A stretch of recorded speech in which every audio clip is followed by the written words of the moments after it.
talumpati, kapatid.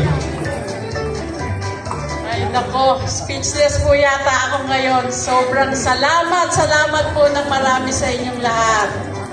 Una po, maraming salamat po kay God. At lahat po talaga, sabi nga po ni Aliso, na-fulfill ko na yung pangarap ko sa buhay. Yan. Maraming salamat po at sa mga pagmamahal nyo. Speechless po talaga ako. Maraming salamat po kay Daddy at sa aking baby attorney at sa aking anak si Kandir at si Carl.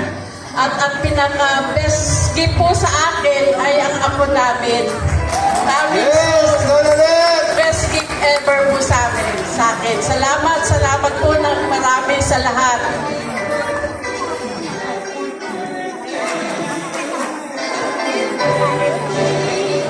Kataas ng candle eh. Kayang-kaya bang i-blow ng ating...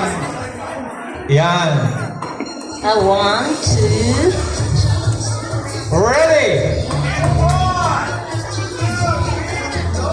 High-tech na ngayon. USA!